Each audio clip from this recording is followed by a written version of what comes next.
Comedy நடிகராக இருந்து கதாநாயகனாக மாறியுள்ள சூரி நடித்துள்ள மாமன் படம் வரும் மே 16ஆம் தேதி வெளியாகிறது. அவருக்கு ஜோடியாக ஐஸ்வர்யா லட்சுமி நடித்துள்ளார். இப்படத்தை பிரசாந்த் பாண்டியராஜ் இயக்கியுள்ளார். சமீபத்தில் நடந்த படத்தின் ப்ரீ ரிலீஸ் நிகழ்ச்சி ஒன்றில் இனி ஹீரோவாக மட்டுமே நடிக்கப் போவதாக சூரி தெரிவித்துள்ளார். அவர் கூறும்போது, எனக்கு யாருடனும் போட்டி கிடையாது. ஒரு கட்டத்தை தாண்டி வந்துவிட்டேன். இனி மீண்டும் அந்த பாதைக்கு செல்வது கடினம். அப்படி நடித்தாலும் கூட அந்த கதாபாத்திரம் வலிமையானதாகவும் என்னை மக்கள் மத்தியில் இன்னும் ஆழமாக கொண்டு செல்லும் கதாபாத்திரமாக இருக்க வேண்டும். இனி 10ஓடு 11ஆக என்னால் இருக்க முடியாது.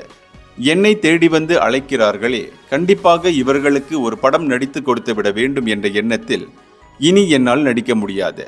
அப்படி சென்றால் என்னை கதாநாயகனாக வைத்து படம் எடுக்க வரும் இயக்குநர்களுக்கு என்ன பதில் சொல்ல முடியும்? கதையின் நாயகனாக நடிப்பதில் மட்டுமே திட்டவட்டமாக இருக்கிறேன் என்று சூரி தெரிவித்துள்ளார்.